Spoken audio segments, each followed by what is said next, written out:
கேரக்டராவே மாறிட்டாருங்க, அந்த பாத்திரமாவே மாறிட்டாருன்னு சொல்றாங்க பாரு. அவர் முழு இஸ்லாமியராகவே மாறிட்டார். அதான் அவர் செஞ்சது பெரிய தப்பு. பீஸ்ட் படம் எதுக்கு அப்படி எடுத்த?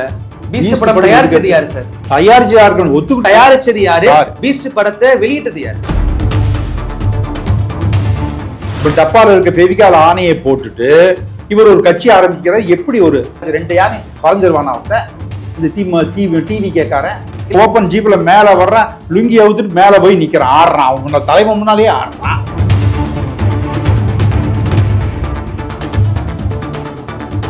விஜயோட கூட்டம் வந்து குழந்தைகள் கூட்டம். அந்த குழந்தைகள் வந்து பாத்தீங்கன்னா வேற ஒரு நாட்டுல இருந்தோ வேற ஒரு கிரகத்துல இருந்தோ வரல. இல்ல நம்ம வீட்டுல இருந்து. நம்ம வீட்டுல 18 வயசு ஆகணும் இல்ல? நம்ம திமுக ஆதரவு தெரிவிக்கும் போது நம்மளும் குழந்தைகள் தானே.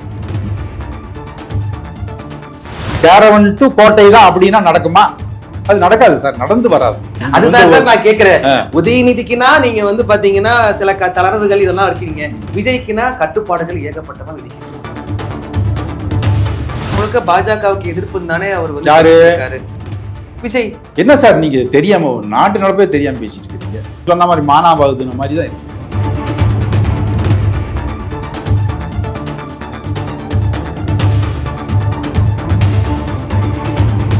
டிவிகே வந்துட்டாங்க, விஜய் வந்துட்டாங்க, எனக்கு இஸ்லாமியர்கள் சொந்தம்னு கொண்டாடுறாங்க. டிவிகே எல்லாம் வந்து பூத் கமிட்டி பூத் கமிட்டி மாநாடு எல்லாம் குழந்தைகளை வச்சு போட்டுட்டு 16 வயசு குழந்தைகளை வச்சு போட்டு அடுத்த வருஷம் அவனுக்கு 17 வயசு தான் ஆகுது. அவன் பூத் கமிட்டினா பூத்துக்கே போக முடியாதவன். அவனை வச்சு கூட்டம் போட்டிருக்கிறார் விஜய். அரசியல் அறிவோ அரசியல் பின்புலமோ ஏதாச்சும் புத்தகங்களாச்சும் படித்து பார்த்து இவர் எப்படி ஒரு அரசியல் செய்ய வேண்டும் என்று தெரிந்து கொள்ள வேண்டும் விஜய். இவருக்கு டைம் கிடைக்காது. கண்டிப்பா இவர் படிச்சிருக்க வாய்ப்பே இல்லை. பின்னால் அவரோட ஸ்டேஜுக்கு பின்னால் கூட 5 தலைவர்களை பற்றி அவருக்கு தெரியுமா ஏதாச்சும்? அவர் கேரவன்லயே அவரோட வாழ்க்கையை வந்து பாதி வாழ்க்கையை கழித்து கொண்டார். இப்ப கூட வந்து இன்டர்வியூ கேரவன்லையும் வீட்டில தான் கொடுக்குறாரு தவிர வெளிக்கு வந்து ஃபீல்டு ஒர்க் பண்றாரு அவர் இல்லையே. ஒரே ஒரு நிகழ்ச்சிக்கு அவர் வந்தது பரந்தூருக்கு போனார். 2வது வந்து அந்த இஸ்லாமியர்களுடைய இஃப்தியார் நிகழ்ச்சிக்கு போனார். இவ்வளவுதான். வேற எந்த நிகழ்ச்சிக்கு அவர் போகல. எல்லாமே வந்து கேட் கூட்டமும் கேமரா கூட்டம் தான். கட்சி இப்பதானே ஆரம்பிச்சிருக்காங்க. சரி, இப்ப ஆரம்பிச்சு ஒரு வருஷம் தானே ஆச்சு. இனி 10 மாசம் எத்தனை வருஷம் ஆயிருச்சு? அதிமுக எத்தனை வருஷம் ஆயிருச்சு? ஆமா, படிப்படியா தான் செல்ல முடியும் சார். 1949 திராவிட முன்னேற்றம் ஆரம்பித்த பொழுது திண்ணை கூட்டங்கள் பொதுக்கூட்டம், கேட் கூட்டங்கள் பொதுக்கூட்டங்கள், ஒவ்வொரு வீதியில் ஒன்று அந்த நிலம் சொற்பொழிவாளர்கள் வந்து பேசி வந்து தூக்கி பிடித்த ஆட்சி தான் இந்த கட்சி தான். இந்த கட்சி ஒண்ணும் இல்லை. இந்த டிவிக்கேங்கிற வந்து ஒரு பேராட்சி சரியா வருதா? ஒரு அதனோட சின்னமாச்சு ஒரு கொலோக்கியலா வந்து வருதா? டப்பால இருக்க பெவிகால ஆணையை போட்டுட்டு இவர் ஒரு கட்சி ஆரம்பிக்கிறார். எப்படி ஒரு நாங்களெல்லாம் உதயசூரியன் ஒவ்வொரு கறிக்கட்டையில் வந்து எழுதுவோம். இப்படி 2 மலையை போட்டு ஒரு எம்மை போட்டு ஒரு சீய கமுத்தி போட்டு ஐய போட்டு அதான் உதயசூரியன். அப்படி யானையை வரைஞ்சிருவானா யாராச்சும்? 2 யானை வரைஞ்சிருவானா ஒருத்தன்? அந்த டிவி கேட்காரன். அறிவு வேண்டாம், அடிப்படை அறிவு வேண்டாம். ஒரு சின்னத்தை எப்படி செய்யணும், எப்படி உருவாக்கணும், அது பேர் வைக்கணும்ங்கிறது இன்னும் சின்ன முடிவாகல இல்ல. சரி, கொடி கொடி கொடி அதுக்கப்புறம் தானே முடிவாகும். ஆமா. சரி, இப்ப இன்னொரு குற்றச்சாட்டு என்னன்னா, எம்ஜிஆர் வரும்பொழுது இதே மாதிரிதான் குற்றம் சொன்னீங்க. அன்றைக்கு இதான் நினைச்சிட்டு இருந்தாங்க கலைஞர் வந்து அதெல்லாம் ஒண்ணும் இல்ல, ஈஸியா தோத்துருவாங்க, மக்களும் அதெல்லாம் எதிர்ப்பாங்கன்னு. ஆனா இன்றைக்கு பாத்தீங்க அப்படின்னா மிகப்பெரிய ஒரு கட்சியா வந்துருச்சுல அதிமுக. அதெல்லாம் சரிதான். நம்ம கணிப்புகள் வந்து ஒரு சில நேரத்தில் மாறும். அதாவது எம்ஜி ராமச்சந்திரனுக்கு வந்து ஆதி காலத்திலே ரசிகர் கூட்டம் இருந்தது. அவர் போற ஊரெல்லாம் ரசிகர்கள் இருந்தார்கள். அப்பொழுது தன்னுடைய கொள்கைகள் விளக்கங்களை எல்லாம் திரைப்படங்களில் கூறினார்கள். அப்படி இவர் ஏதாவது செஞ்சிருக்காரா? ஒண்ணுமே இல்லையே. இவர் யார் இயக்கங்கிறாங்கன்னே தெரியும். ஒரு லாட்டரி டிக்கெட்காரர் ஒருத்தர் இயக்கிறாரு, ஒருத்தர் பெண் ஆனந்த், புஷி ஆனந்த். அது என்னன்னு உங்களுக்கு புரியும். புஷி ஆனந்த்னு ஒருத்தர், அவர் யார் இயக்குறாங்க? ஒரு ரசிகனோ ஒரு தொண்டனோ ஒரு மாவட்ட செயலாளரோ அந்த தலைவனை சந்திக்கவே முடியலையே. இடையில அவரு கேரவன்ல உட்காந்துக்கிறாரு. இவரை வந்து சந்திக்கிறது வந்து இந்த லாட்டரி ஆனந்த் தான் சந்திக்கிறாரு. அதை தாண்டி போனா அந்த பெண் ஆனந்த், அதாவது புஷி ஆனந்த், அவர் நிற்கிறாரு. அதுக்கு தலைவனையே பார்க்க முடியல. எப்படி வந்து இந்த கட்சி வந்து வழிநடத்த போறாங்க?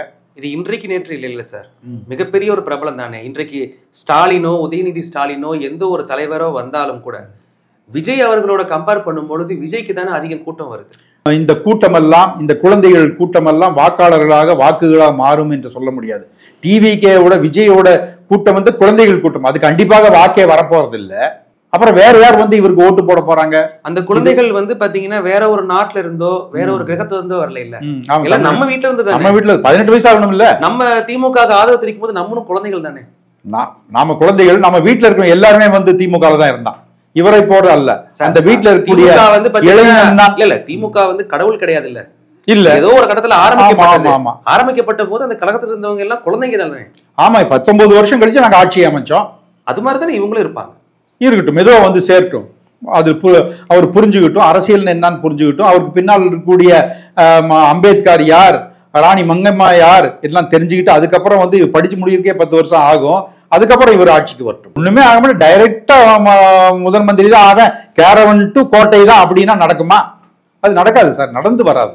அதனால தான் சொல்றேன். அப்ப கேரவன்ல இருக்கிறவங்க வந்து சட்டமன்றத்துல போய் உட்காரக்கூடாதுன்னு சொல்ல வரீங்களா? உட்காரக்கூடாதுன்னு சொல்ல, கேரவன்ல இடையில இறங்கி நடந்து வந்து வழியோரமா இருக்கக்கூடிய ரிக்ஷாக்காரனை பாரு, பிச்சைக்காரனை பாரு, அன்றாட கஞ்சிகளை பாரு, வழிபோக்கர்களை பாரு, மாணவர்களை சந்தித்து போ. அதுக்கப்புறம் தான் நீ கோட்டைக்கு போகணும். கேரவன்ல இருந்து மக்களை சந்திக்கணும், அப்புறமா சட்டமன்றத்துல உட்காரணும்னு சொல்ல வரீங்க. ஆமா. இதே மாதிரியான கட்டுப்பாடுகள் உதயநிதி ஸ்டாலின் கிடையாதா சார்? அவர் சாதாரணமாக வந்த தலைவன் அல்ல சார். அவரோட தலைமை பொறுப்பில் கூட இல்லத்தில் வாழ்ந்து அவருடைய சிரமங்கள் எல்லாம் புரிந்து கொண்டு அன்றாடம் அவர்களோடு பழகி, அரசு என்ன, அரசோட நிர்வாகம் என்ன, அன்றாடம் தன்னுடைய தகப்பனாரை பார்க்க வரக்கூடிய மாவட்ட செயலாளர்களிருந்து கடைசி வரக்கூடிய சாதாரண பிச்சைக்காரர்கள் வரை அவர்களெல்லாம் சந்தித்து வந்தவர் தான் உதயநிதி ஸ்டாலின். எத்தனை வருடமாக சார்? என்னங்க எத்தனை வருடமாக? அவர் குழந்தை பருவத்திலிருந்து அவர் வீட்டில் தான் இருக்கிறாரு. அவருடைய கஷ்டம், இந்த தமிழ்நாட்டினுடைய கஷ்டம் எல்லாம் தெரிஞ்சவர். அவரு எல்லா பகுதிக்கும் போயிருக்கிறாரு. அவர் எல்லாம் இந்த தமிழகத்தினுடைய என்ன பிரச்சனை அவருக்கு நன்றாக தெரியும். நிர்வாக இருக்கும் பொழுது ஏன் திரைத்துறைக்கு போயிட்டு இங்க வராரு? டேரக்டா அரசியல்ல வரலாமே. அதாவது இப்படி ஒரு பேச்சு வரும், அவருக்கு அது பிடித்திருந்தது, வேற பணி அவருக்கு செய்ய தோணவில்லை, அதனால வந்து அப்படி போனார். அது தொழில் தானே சார். இல்ல நிறைய விஷயங்கள்ல தொழில் வந்து என்ன பண்றீங்கன்னா, விஜய் பிளஸ் உதயநிதினு வரும் பொழுது நிறைய கட்டுப்பாடுகள் விஜய்க்கு போடப்படுது, ஆனா உதயநிதிக்கு கட்டுப்பாடுகளே இல்ல. ஆமா சார், அதான உண்மை. அவருடைய தாத்தா வந்து சிஎம்ஆ இருந்தாரு, அவர் கஷ்டப்பட்டு வந்தவர். அதே மாதிரி திராவிட முன்னேற்றங்கள் இன்னைய தினம் தலைவராக இருக்கக்கூடிய தளபதி ஸ்டாலின் அவர்கள் மிசா காலத்தில் அடைபட்டு சிறை கொட்டையில் அடி வாங்கி அதற்கு பெரிய அர்ப்பணிப்புகள்லாம் இந்த கழகத்தை செய்து ஸ்டாலின் பத்தி எதுவும் சொல்லல. இல்ல சொல்றேன், அப்படி ரொம்ப கஷ்டப்பட்டு அந்த கஷ்டத்தை பார்த்து இந்த குழந்தை வளர்ந்துட்டான். கம்பேர் பண்ணும் பொழுது நான் உதயநிதி ஸ்டாலின் வெஸ் விஜய் அப்படின்னு பார்க்கும் பொழுது ஏன் விஜய்க்கு மட்டும் அதிக கட்டுப்பாடு சொல்றீங்கன்னு சார். இந்த உதயநிதி என்கிற குழந்தை பருவத்தில் தன்னுடைய தகப்பனார் எப்படியெல்லாம் கஷ்டப்பட்டு இருக்கிறான், இப்படியெல்லாம் இந்த நாட்டுக்காக உழைத்தங்க பார்த்து தானே சார் இந்த வந்திருக்கிறான். அப்ப தலைவருடைய ராகுல் காந்தி எப்படி வந்தாரு? ராஜீவ் காந்தியோட ரத்தத்தை பார்த்து மீண்டும் அவர் வந்து இன்னைக்கு களத்தில் நிக்கிறாருல்ல. அப்ப வந்து தமிழகத்துக்கு வந்து ஒரு இடத்துக்கு அமைச்சராகவோ ஒரு தலைவராகவோ வரணும் அப்படின்னா இந்த மாதிரிலாம் இருந்தா மட்டும்தான் சொல்றீங்க? கஷ்டப்பட்டவன் தான் வந்து அரசியல்வாதியா வரணும், எங்களுக்கு அரசோச்சுவா வர வேண்டும். சும்மா சாதாரணமா வந்து நீ டிஷர்ட் போட்டு பேண்ட் போட்டு ஷூட்டிங் முடிச்சு நேரா வந்து நீ வந்து ஓட்டு கேட்க கூடாது, நீ எம்எல்ஏ ஆகக்கூடாது. கஷ்டங்கள் தெரிய வேண்டும். அப்படி என்றால் தான் நிர்வாக திறமை உன்னிடம் இருக்கிறது என்ற அர்த்தம். அப்படித்தான் நிர்வாகத்தில் நன்றாக இருக்கும்.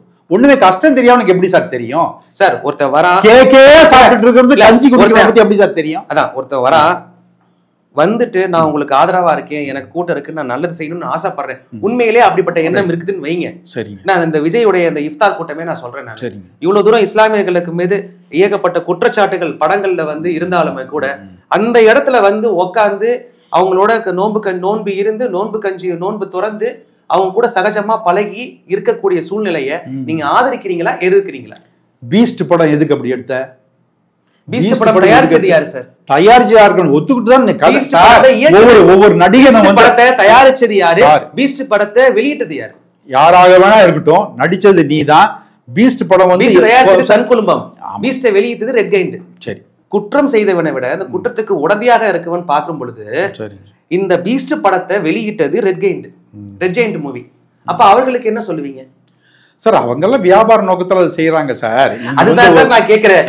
உதயநிதிக்குனா நீங்க வந்து பாத்தீங்கன்னா சில தளர்வுகள் இதெல்லாம் இருக்கீங்க, விஜய்க்குனா கட்டுப்பாடுகள் ஏகப்பட்டமா விதிக்கிறீங்க. ஏகப்பட்ட படம் எல்லாம் ஒண்ணும் இல்ல. 365 200 நாள் ஆயிருக்குது. அடுத்த 200 நாள்ல வந்து ஆட்சி அமைக்க போறோம். 400 நாள்ல வந்து நீ சிஎம் ஆக நாங்க விட்டுருவோமா? நீ தேர்ந்தெடுக்கிறியா? அது சரியா? உனக்கு என்ன தெரியும்னு தான் கேட்கறேன். நம்மளோட வயசு கம்மியானவன் எப்படி நம்மளை வந்து ஆட்சி புரியணும் அப்படின்ற எண்ணம் எடுத்துக்கலாமா? யாருக்கு அந்த எண்ணம்? உங்களை மாதிரி இருக்கிறவங்களுக்கு நான் சொல்றேன். சார் நாங்க திமுக ஆதரவாளர்கள், அதிமுக ஒரு கிளாஸ்ல போய் ஒருத்தர் உட்கார்றான், 30 வயசுல வந்து ஒரு ப்ரொஃபசர் வந்து சொல்லி கொடுத்தானா நமக்கு மண்டையில ஏறுமா? அனுபவம் மூலமா தான் ஒருத்தருக்கு நல்ல நிர்வாக திறமை வரும். அப்படி இருக்கணும்ங்கிறது தான் நாங்க விரும்புவோம். அப்படி நிர்வாக திறமை இருக்குது அவங்ககிட்ட. நிர்வாக திறமை உங்களோட கட்சியிலேயே கிடையாது. அப்புறம் எப்படி உங்க தலைவனை ஏத்துக்க முடியும்? அப்ப விஜய்க்கு வந்து இன்னொரு 60 வயசு ஆனதுக்கு அப்புறம் அரசியலுக்கு வர சொல்றீங்களா?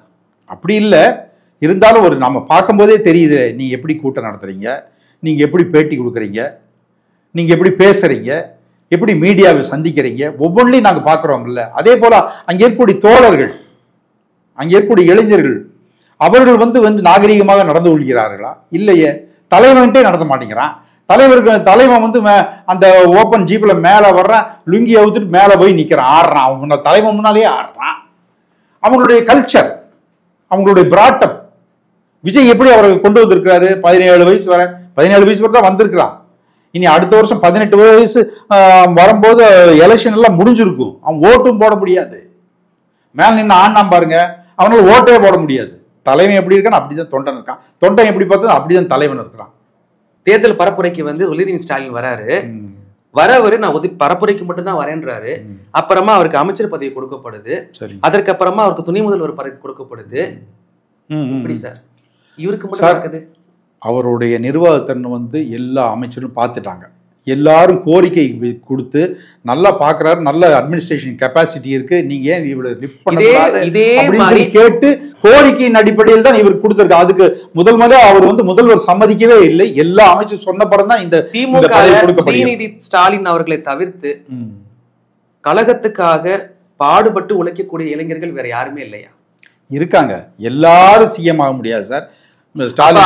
எல்லாரும் 234 பேர் தான் எம்எல்ஏ ஆக முடியும். 33 பேர் மட்டும்தான் சிஎம் ஆக முடியும், துணை முதல்வர் ஆக முடியும். அதாவது வாய்ப்போட வந்து அவருடைய உழைப்புன்னு ஒண்ணு இருக்கு. அந்த உழைப்பை வந்து மக்கள் ஏத்துக்கிட்டாங்க சார். மக்கள் ஏத்துக்கிட்டாங்க, அதனால அவருக்கு அந்த வாய்ப்பு போயிருக்குது. வேற ஒண்ணும் இல்லை. விஜய் அவர்களுக்கு சிறுபான்மை மக்கள் எப்படி அவங்க வந்து அவர்களுக்கு ஆதரவு கரம் அதிகம் இன்னும் நீளுமா, இல்ல ஆதரவு கரம் இருக்காதா வரக்கூடிய எலெக்ஷன்? அந்த இஃப்தியார் நிகழ்ச்சியில போனார் இல்லைங்க, அந்த இஃப்தியார் நிகழ்ச்சி வந்து அவருக்கு இப்ப மிஸ்ஃபயர் தான் ஆயிருக்கு.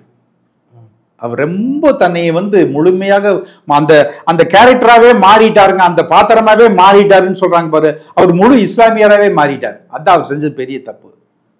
நாமெல்லாம் வந்து பெரிய அளவில் வந்து இஃப்தியார் நிகழ்ச்சி நடத்துகிறோம், சிஎம்ஐ கூப்பிடுறோம், உதயநிதி ஸ்டாலின் கூப்பிடுறோம், வேற தொல் திருமாவளவன் வர்றாரு, ராஜா வர்றாரு, திருச்சி சிவாரில் கலந்து சாதாரண வர்றாங்க. அவங்க வந்து சாப்பிட்றாங்க, கஞ்சி குடிக்கிறாங்க. ஒரு 10 நிமிஷம் வந்து கழகத்தை பற்றியும் இஸ்லாமியர்கள் பற்றி நாங்களுடைய கோரிக்கைகள் பற்றியும் நாங்கள் என்ன செய்ய போகிறோம் அப்படின்னு 10 நிமிஷம் பேசுகிறாங்க, சாதாரண போயிடுறாங்க.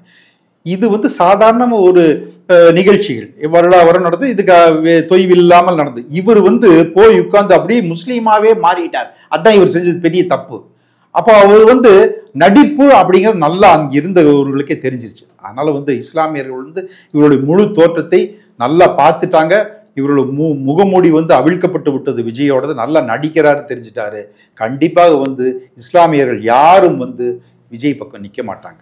எப்படி வந்து அதிமுக எடப்பாடி அவர்கள் வந்து வெயிட் பண்ணி பார்த்துட்டு எப்படி இருந்தாலும் சிறுபான்மை மக்கள் ஆதரவு கொடுக்க மாட்டாங்க அப்படின்றதுனால திருப்பி பாஜக பக்கம் போனாரோ, அதே மாதிரி விஜய் அவர்கள் போற வரைக்கும் இந்த மாதிரி கருத்து சொல்லிட்டே இருப்பீங்க. இல்லை, அதான் பேசிட்டு இருக்காங்க. எடப்பாடியும் விஜயும் பேசிட்டு இருக்காங்களே அலையன்ஸ்க்கு பத்தி. உனக்கு எத்தனை சீட்டு, எனக்கு எத்தனை சீட்டு, நீ 2 வருஷம், நான் 1 வருஷம், செங்கோட்டை ஒரு 3 மாசம் இருக்கட்டுங்க, நம்ம புஷி ஆனந்த் ஒரு 10 நாள் இருக்கட்டுங்க அப்படின்னு பேசிட்டு இருக்கிறீங்களே, பேசுங்க. இல்ல, அவருக்கு முழுக்க முழுக்க பாஜகவுக்கு எதிர்ப்புன்னு தானே அவர் வந்து யாரு? விஜய். என்ன சார் நீங்க தெரியாம நாட்டு நடப்பே தெரியாம பேசிட்டு இருக்கிறீங்க? இல்ல, கொள்கைகள் அவருடைய கொள்கையாவது வேற சொன்ன மாதிரி மானாபாகுதுன மாதிரி தான் இருக்குது. இவங்களுக்கெல்லாம் என்ன சார் கொள்கை இருக்குது? இந்த விஜய்க்கெல்லாம் எடப்பாடிக்கவே இன்னைக்கு வந்து திராவிட பெயரை ஏற்றி வெட்டக்கூடிய எடப்பாடிக்கே வந்து கொள்கை இல்லாமல் போயிடுச்சு. அப்புறம் விஜய்க்கு என்ன கொள்கை இருக்க போது? Caravan master. அந்த கேரவன் மாஸ்டருக்கு எந்த கொள்கையும் கிடையாது. இப்ப ஆரம்பத்தில் என்ன சொன்னாரு? எல்லாரும் எங்கிட்ட வந்து சேருங்க, நாம கூட்டணி ஆட்சியை அமைப்போம், நான் வந்து முதல் மந்திரி ஆவேன் அப்படின்னு சொன்னார். இப்போ வந்து டபக்குன்னு கீழே அப்படி இருந்தவன் இப்படி ஆயிட்டான் மாதிரி டபக்குன்னு கீழே இருந்தது இறங்கி எனக்கு 100 சீட்டு கொடு, நீ 2 வருஷம் நான் 2 வருஷம் பேச்சுவார்த்தை. இந்த பேச்சுவார்த்தை பாருங்க, நான் சொன்னதெல்லாம் நடக்க போகிறது.